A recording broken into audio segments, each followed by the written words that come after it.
Hello, everyone. Are you looking for the last session? Woo! So this is the last session for you. And then this time, the agenda is generative innovation, new ways to revolutionize politics, business, and our lives. It's too broad. And actually, all day, you've been in the session from the geopolitics to technology to AI, or the business or the climate change. So today, we have a great panelist. I would like to pose as a final session to give three greatest panelists to this big question from each perspective. And then everybody knows, Robinson and Minister Kono and Koshiba-san, each has its own strengths, and I'm really looking forward to being a moderator for a great session. By the way, for me, this is my first challenge as a moderation, so bear with me. So first, I would like to turn to Robinson and to each panelist 5 minutes opening presentation. And after that, I will pass on to the other deepening questions. So coming to your first presentation, Robinson, please. Thank you very much, Rui. An absolute pleasure to be with you again, with Koshiba-san and Kono-san. I'm very sorry not to be with you in Tokyo, but it's very warm in London. I don't know if it's warm in Tokyo, but it's very warm over here, unseasonably warm, which maybe makes me feel like I'm a little bit in Tokyo. Look, I just want to take not more than 5 minutes for my opening thoughts, just to set the scene. Let me say, first of all, revolutions are not always good. Yin and yang, there's two sides to everything. And so certainly the world that I work on, the future of geopolitics, is going through a revolutionary period. I'd say there are 4 big changes I want to put on the table to get our conversation going.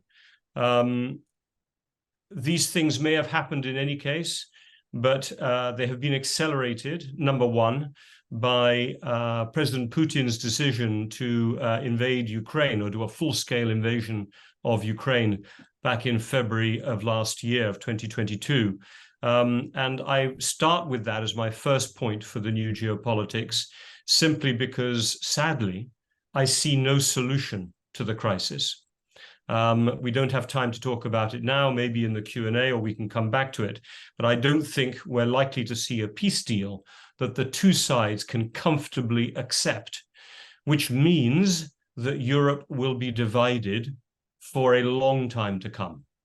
Something a bit like West Germany in the First Cold War, stuck on one side, a divided country, stuck on one side of a new Iron Curtain. And that means that in a way Russia will be cut off from Western Europe, from Central Europe, and certainly cut off from the United States and its allies as a result. So that's the first point I want to make. The second is that, unfortunately, by taking the decision that he's taken, President Putin has forced President Xi Jinping of China to make a decision. And he has decided to, and has to, align with Russia. I don't think he needs to see Russia win the war, but from a point of view of Beijing, he cannot afford to see Russia lose the war.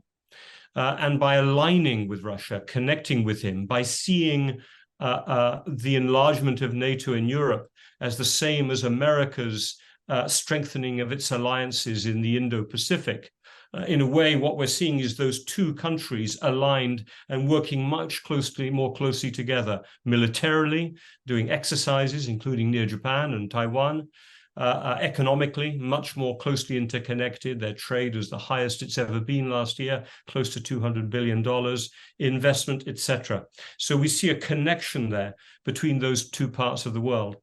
The third point I wanted to make, which results from this, and is probably one of the biggest innovations, if I can use the title of this conference, in international relations in my 25, 30 years working in this space, is that we have seen America connect its transatlantic allies, those in Europe, those in NATO.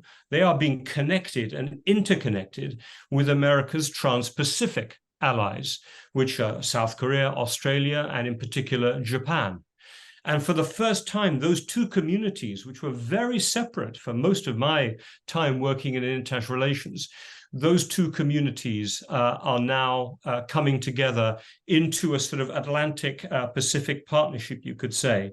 Now, some of that is to do with defense cooperation. Japan, South Korea, Australia have imposed sanctions on Russia. But NATO is now calling out China as one of its biggest threats for the future. And those European countries are now increasing their defense spending and presence in the Indo-Pacific region. So that's one dynamic. But the other is very much economic. We're seeing those 9 countries, it's the G7 plus Australia and South Korea, we're seeing them come together to become, in essence, an economic, geo-economic pole, focusing on sanctions coordination, export controls, import controls, outward bound investment controls, inward bound investment controls, technology development, standard setting in AI, in telecommunications for 6G. This community is new and interesting. And it's not just defensive, I suppose. It is also potentially quite a powerful, positive contribution in the future. The fourth point I wanted to make is that it's very easy where I sit in London, and I used to work in Washington, to get stuck in the northern hemisphere. What's most interesting about today's new geopolitics is that more than half the world, 65% of the world by population, doesn't care about what we're doing. They think this is an old Cold War in a new bottle. And whether it's India or Indonesia or Saudi Arabia or the African countries or Brazil, they do not want to be passengers or spectators in a new Cold War. They want to have a voice, they want to have agency, and they are finding it through the G20, where they actually have a voice there, through the BRICS, by triangulating between China and Russia on the one hand, and this new Atlantic Pacific partnership gathered around the US on the other. That is a positive story. They have an opportunity to grow their economies, which I think is exciting. They're attractive for foreign investment. They have large populations. They have access to technology. They are striking their own new trade deals. There's real opportunity there. But, and I will close with this, there are also opportunities for what I call spoilers. North Korea is no longer controlled the same way as it was by China or by Russia. They want to use North Korea against the West. And as we've seen, most tragically, this last weekend, a country like Iran is also empowered. It can triangulate. It can be a spoiler.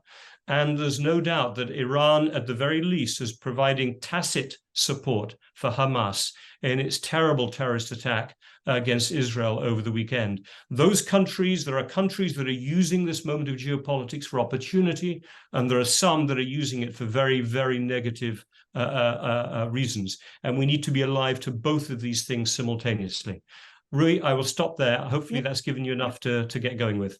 Yes, very well. I am really impressed with all these dynamics that you touched upon, which set a good frame for discussion. And I would like to take this basis to turn over to Koshiba-san, who is the tech person, but also has a geopolitical, geoeconomic interest for his own, the business all through life. And now Robinson said, pointing at all these dynamic, the geopolitical risks.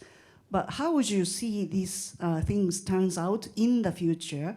Because I know you being the provocateur for the long time cycle strategy and also the technologies. Thank you. Thank you. My name is Koshiba. I was former chairman and CEO of JSR Corporation, which is a materials company leading one of the leading materials company in Japan. So I've been dealing with the regulations, for my life, entire corporate life. That's how I got interested in, geopolitics and geoeconomies.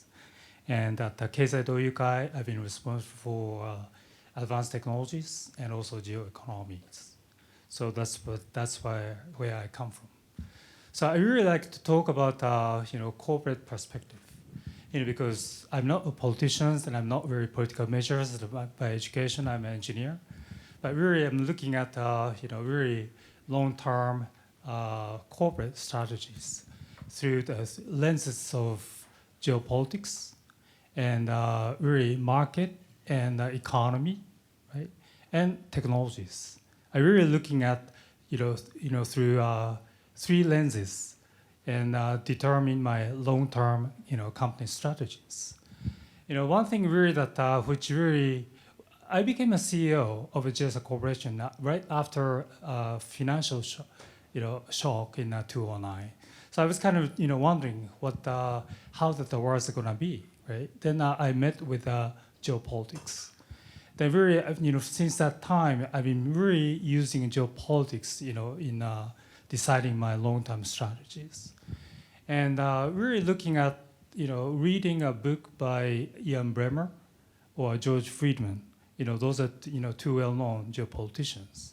The other one is that Ray Dalio is one of the the founder of the largest hedge fund in the U.S. Everyone is really talking about the long-term cycle, and at this point, really talking about like 50 years or 80 years cycle. So this decade would be really the time when all the cycles go downward, down to the bottom. So therefore, we are expecting this 2020s is going to be a decade of the chaos and disorder. And I would say this is really the time of the war, right? Really, it happened in 1945. So exactly same things are happening. So that really, Ukrainian war and the current wars, and also asymmetrical attack from rogue states, I would say, that's not surprising. That happened in mid 1940. So therefore, at this point, really war is fought in 3 ways: defense or military, and number 2, economy, and the third one is the technologies.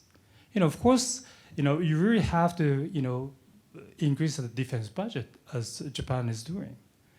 But the last thing you want to do is a military confrontation.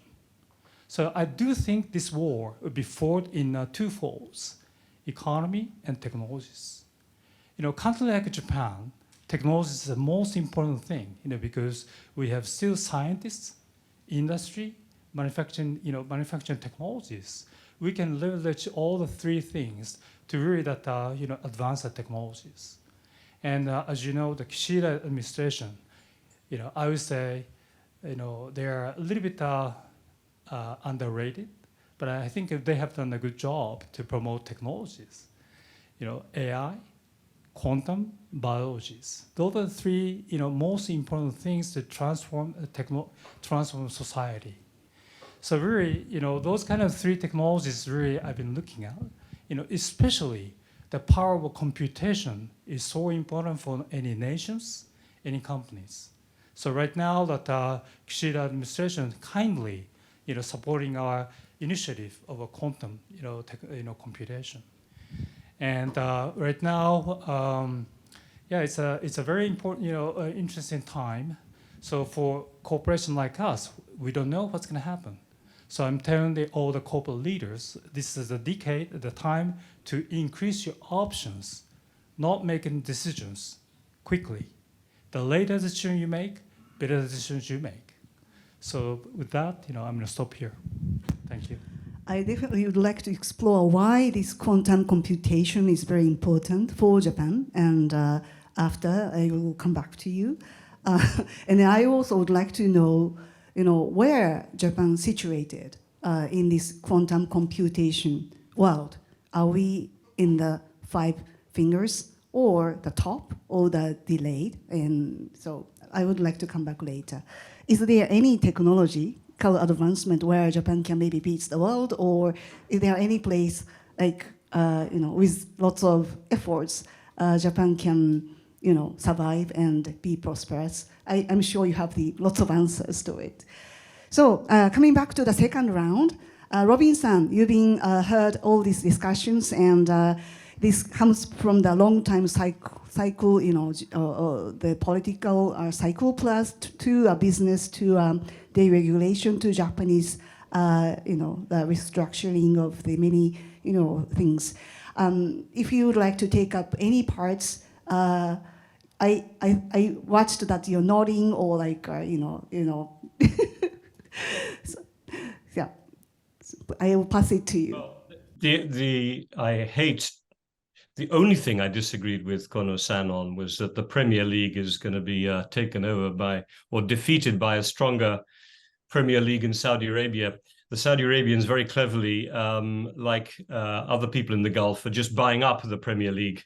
As you know, Kono-san, and I'm sure Koshiba-san knows as well, Britain has a thing called the Wimbledon effect. Yeah, we don't have the best tennis players, but people come to Britain to play tennis. So without wanting to be too jokey about it, actually that is a little bit what Kono-san was talking about. The ability to attract human talent from around the world is a critical strength, I think, in tomorrow's future. Part of what makes the United States so strong is its ability to attract human talent from all over the world. Many of the founders of Google were non-American. I could go through the number of US technology companies which are first or second generation immigrants. So it's not simply about changing the education system. It's actually about getting people in with different ideas and different backgrounds and trying to blend them into your society. I come from an island nation, the United Kingdom, which is similar to Japan. It can be more difficult for island nations to make that adaptation. We are smaller than Japan, and maybe that makes it a little easier. And obviously, we're closer to Europe. I don't want to go on too much about the parallels. But if I could just pick up maybe two other things that I was very struck by, starting just carrying on with Kono-san's remarks. I'm very conscious in Europe that our system of democracy, of politics, is from the industrial era.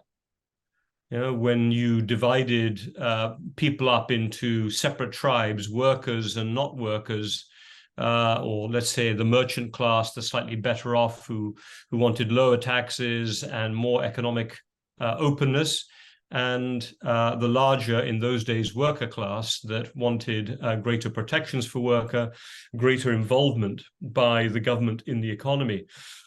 And we would give people, 4 years or 5 years to try to achieve their outcome.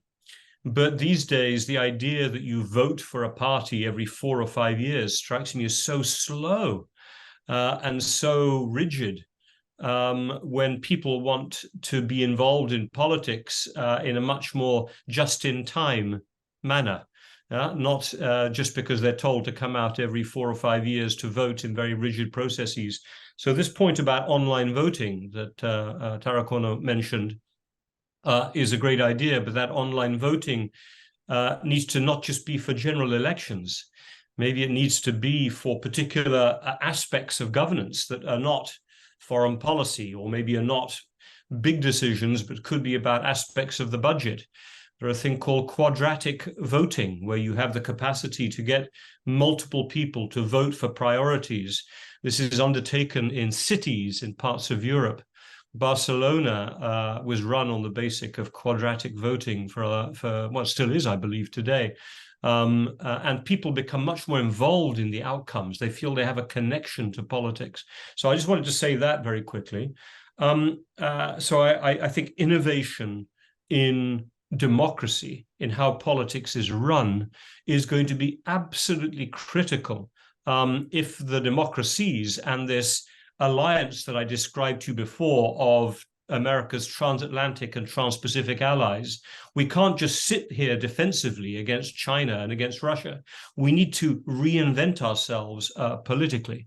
Otherwise, and this is my second point to Koshiba-san's remarks, I was very struck by his view that we are in the long cycle, and I heard him say, we're heading into a decade of chaos and disorder. Certainly the opening remarks I made make the world sound pretty chaotic myself. However, when I gave my farewell speech at Chatham House as director a year ago, I finished by saying that I am a Gramscian. There was a famous European philosopher, Gramsci, who came up with a very good line. He is a pessimist of the intellect, but an optimist of the will. And I remain an optimist of the will. I believe that if the democratic governments that are coming together, Japan, South Korea, Australia, New Zealand, with Europe, with Canada, with the United States, in particular, those countries that are really committed to democratic governance and to strengthening it, if we can invest together in the new technologies, in defending ourselves, we can act once again, I think, as a model for others around the world. And I think that is possibly one of the most important things we need to do right now, is to really invest together in our collective strength, and wait out, if I can put it this way, the more negative governments. I note, autocracies can look successful in the short term, but they tend not to be in the long term. And if I can finish with this point, when I look at China, Tarakona was talking about diversity. It's a country run by men, older men, much more even than Japan. Rui, you are here.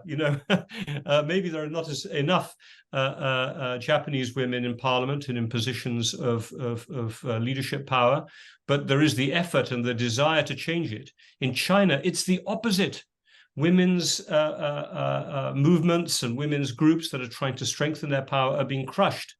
And there are no women this time in the Politburo of China. The one that was in there is no longer there. There's 10 in the 200-person Central Committee.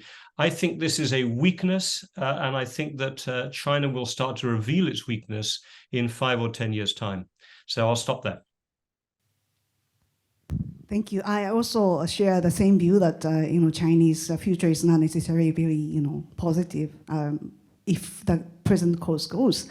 But maybe coming back to the Q&A time, or if time is not allowed, but what would you say for the democracies coming together? But actually, the democracies doesn't look doing so great from the maybe other countries. As you pointed out, 65% of the countries are global south, or whatever you call not either China or Russia, or not either Western Europe. So, well, I will come back later.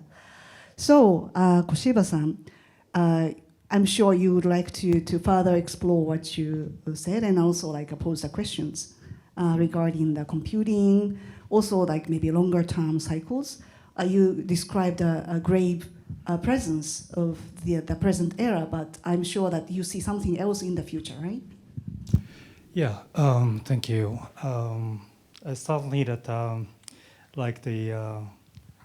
the way that Robin described himself like an optimist of a will, right?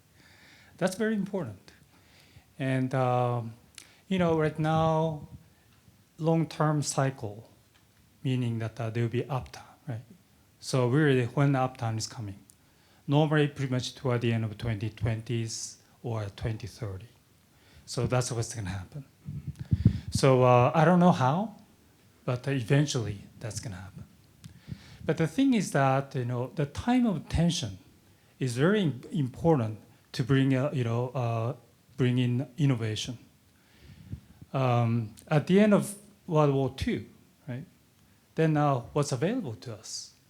That's nuclear technology and computation technology.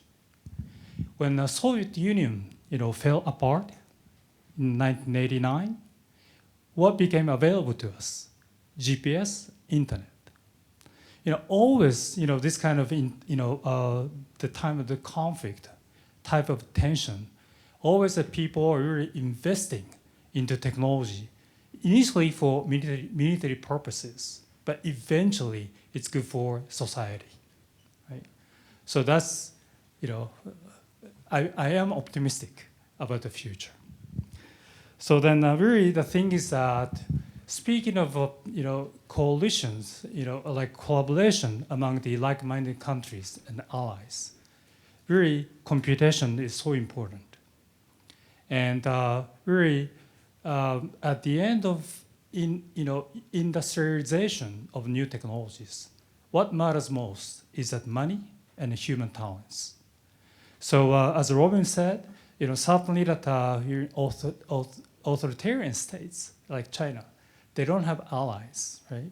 But all these kind of like-minded countries, if we collaborate to advance semiconductors and quantum computation, this year, this is a monumental year for quantum computing. It is called quantum advantages. And so really, you can really do some given calculation using a classical computer, but it takes like a month or 2 months. But you can use quantum computer, then you can really reduce the computation time by 10 times or 100 times. So that's the revolution that we are facing. And here in Japan, there's NIDO, that's a government funding. There's an announcement by NIDO to subsidize the hybrid computing between quantum and HPC, right? Really people tend to undermine, the Japan, right? But Japan has like a number one, high performance computer, Fugaku, right? Now that we are a little bit falling behind the US-made computer, but also, here in Japan, we have a startup called Preferred Networks. They won Green 500 3 times, already. So we do have a very good high performance computing, technologies. Then we bring in, US-made quantum computer to hybridize. That's how you do, start a quantum computation. So eventually, you can do calculation which you cannot do today, but you can do a lot of calculations like, calculation of, this Earth, or even nature. Then you can do a lot of, very sophisticated simulations. That's going to open a new area of the science. So, here in Japan, we do have science, talents, and also in collaboration with the like-minded countries, we can really expand these efforts. And here in Japan, we have a small country, but per area GDP is one of the highest, actually, among the G7. We are close to, actually UK, but really, per area GDP is high, meaning that the cost to implement new technology, we are the cheapest, right?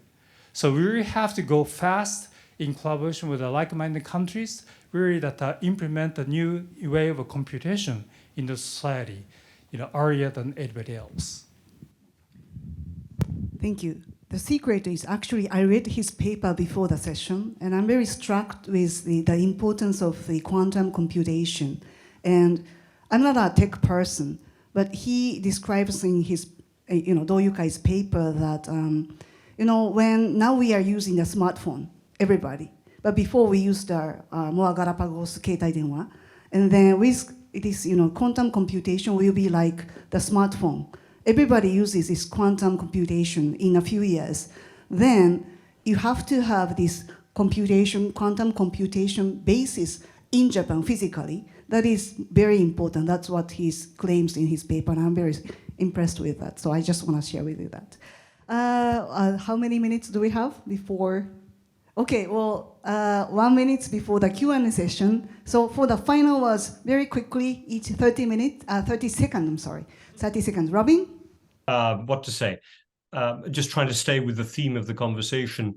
Yeah, this balance between deregulation and regulation is fascinating. I sit in Europe, and the reality is we are driven as Europeans, more on the continent than in the UK, but still we're driven as Europeans by what's called the precautionary principle. Yeah.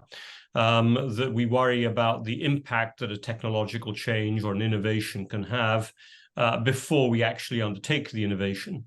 Genetically modified organisms is one example, but the other, of course, is in the field of AI.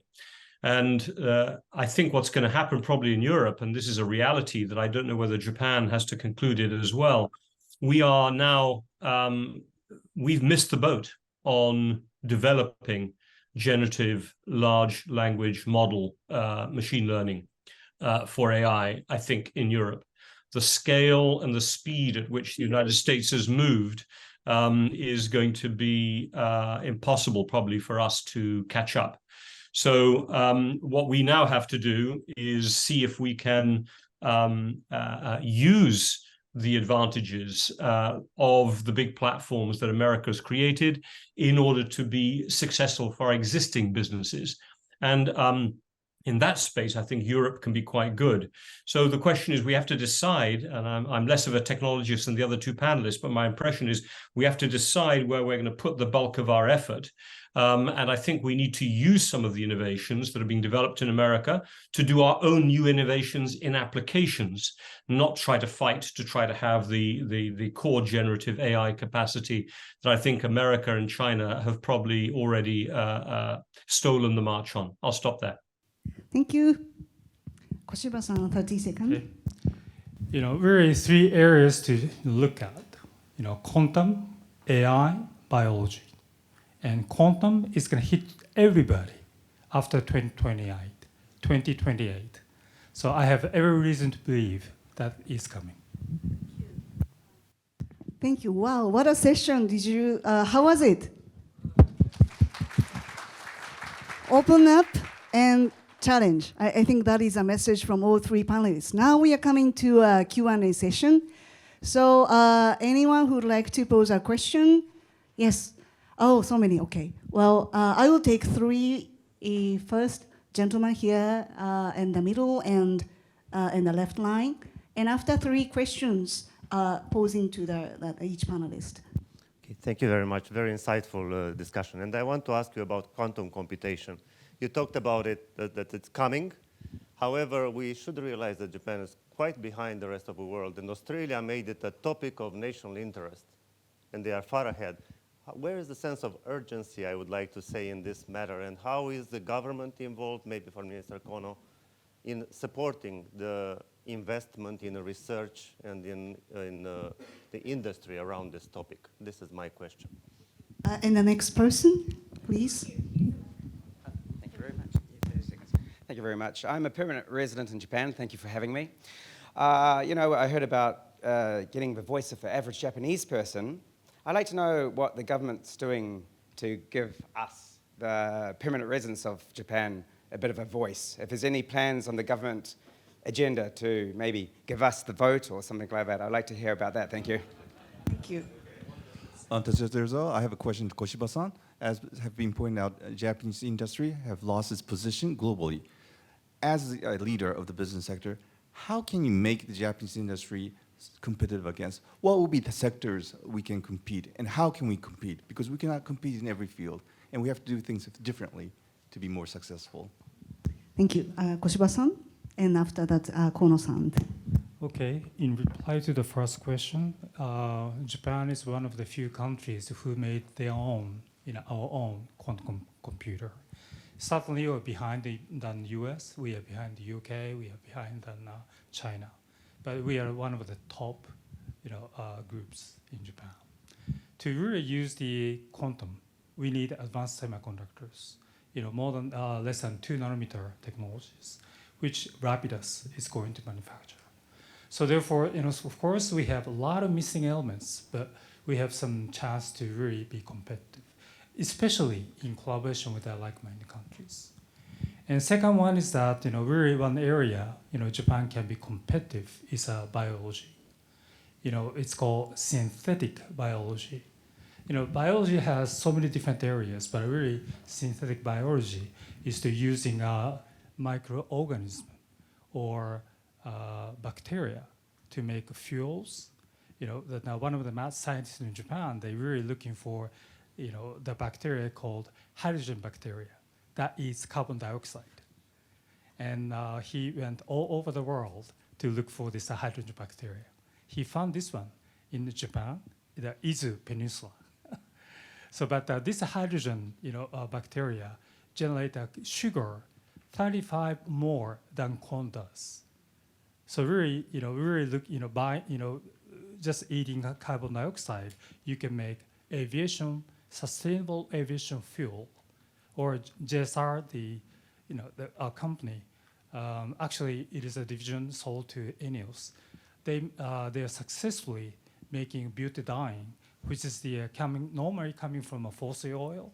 That is the element, raw material to make rubber. It's called butadiene. They were able to make butadiene using this hydrogen, bacteria. It also, maybe a lot of people know Spiber. Please look up, website, Spiber. These are the two students, they, captured the spiders, more than 1,000 species of spiders, to really analyze gene and spider silk. And that's also fascinating story. And if you can really use biology, and Japan can be competitive. Any other questions? Okay. And the first gentleman on the line, and the last next. Just a quick question for you. When you talk about cycles, are you talking about Kondratyov long wave theory? Yeah, that's what I thought. Okay. And on the quantum computing issue, are you focused on the photonic bottleneck when you come in off the fiber onto the chip, before you hit the quantum computation? And what materials is Rapidus using? Are they on silicon, or are they on indium phosphide? Because there is supposedly an incompatibility between lasers and silicon. And there are new materials being introduced to address that issue. Is there any other person? I will take 3 persons. Okay. Joshua Walker, you talked about the difference between the U.S. and China. There's a big difference, right? U.S. is not the country, it's the private companies. And so, Minister, you mentioned in your meetings you're always taking help from binational countries. What do you need from the leading tech companies that would like to see a world that is more on the democratic side than the autocratic side? And what are you hoping those companies, particularly I'm thinking of American companies, and what could they be incentivized to work with Japanese companies and the government? Thank you. So, Koshiba-san and Kono-sensei. And after that, I will turn to Robin too. Okay, very first question is that Rapidus is not working on the quantum chips. They are working on semiconductors that can help quantum chip to operate. So it's a traditional CPUs, logics. So you're talking about the chip for the quantum computing rather than... No, it's a combination of the HPC and quantum. So Rapidus is really working on the chips for HPC. Robin-san, I would like to turn to you for this China-U.S. question, because it has a little bit, larger basis for the question about backgrounds, autocracies versus democracies. Like, you mentioned the global south is 5% of the world, and then how do we, pursue our path? That is a big question, but I think you would like to touch upon. Yeah, I think there is a connection here. I think China understood much earlier than we did, we in Japan or Britain or the United States, that the future of the world actually lies in the global south. These are the countries, as we mentioned, that have the population scale and the growth capacity, but also very importantly, a lot of the minerals, materials that are going to be needed to be able to drive the green transition.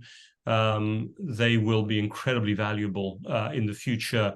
I imagine also for some of the biotechnology innovations that Koshiba-san was describing, and they will need to be the frontiers for deploying these new technologies, given the size of their population. And if we don't want them to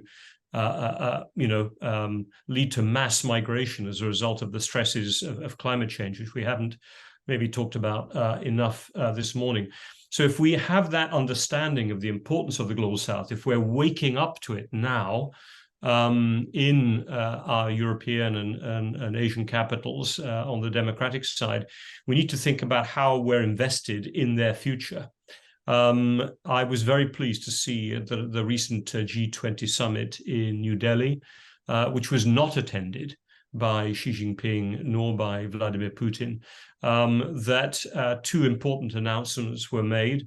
One is for a new infrastructure corridor from India through the Gulf to Europe that will be principally about new energy, but would also be about telecoms communications.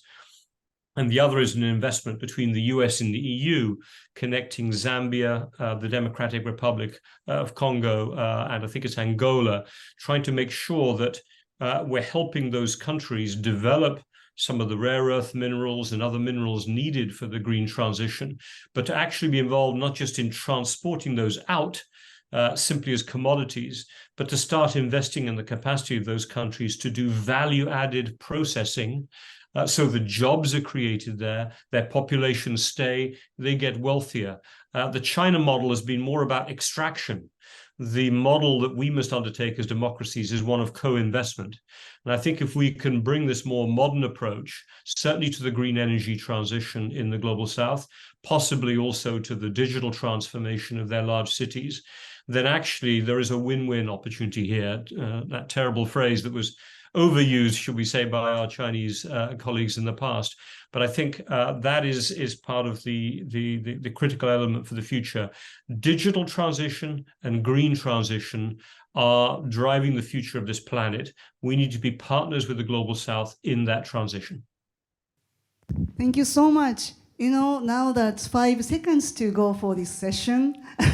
And I think our, these discussions, including the Q&A, give us a lot of confidence and courage. Thank you so much for the cooperation, and big applause to the panelists.